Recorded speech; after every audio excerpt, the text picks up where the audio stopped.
10th on the grid. He starts now from the back of the grid.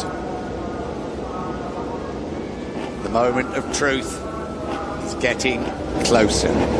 Will we have a new 2050? Quartararo's down! Is that the Vizioso as well? It is! There's Unbelievable! Fire. What the factory Ducatis clattered in. Believe it! They're trying to get that bike into Vizioso now. I hope he's okay because he looked hurt. Nowhere the 60 air. He's rolled through the tarmac run-off quite a few times there. I just wonder if we might see a red flag here if they can't get the Fabio. What a shocker for Andrea Vizioso.